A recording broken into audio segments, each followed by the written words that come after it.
Now at 5:30, we've all heard of the same terms, nuisance showers or nuisance flooding, but when it happens often, it can become much more than a nuisance. And a recent study cautions that Rhode Island could be a spot to get more of these floods, and we wanted to get reaction from a local scientist. Eyewitness News reporter Pete Mangione has the details, new at 5:30.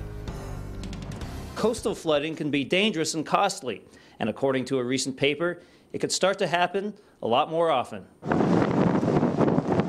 Damage from Sandy several years ago shows the power of storm surge flooding.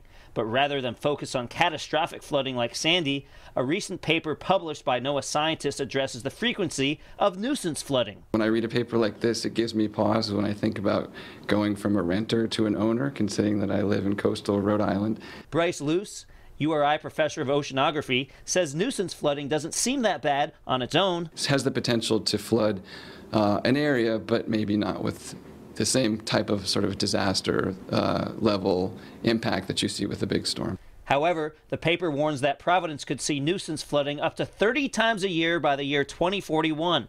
This large number of floods represents a tipping point in which even moderate floods can have major impacts. They'll be a nuisance, but they'll also definitely generate property damage. They'll impact people's perception of an area, possibly affect property value. In the paper, researchers are basing these results on what they consider modest projections for future sea level rise. It's the rising water and not the expectation of more frequent storms that is the main focus of the study. It's just the effect of sea level rise and the fact that that rising water is now going to cause the certain regions to be more vulnerable to persistent flooding. The study also warns that some cities along the East Coast could reach this tipping point sooner, and the majority of the cities studied will reach the tipping point by 2050.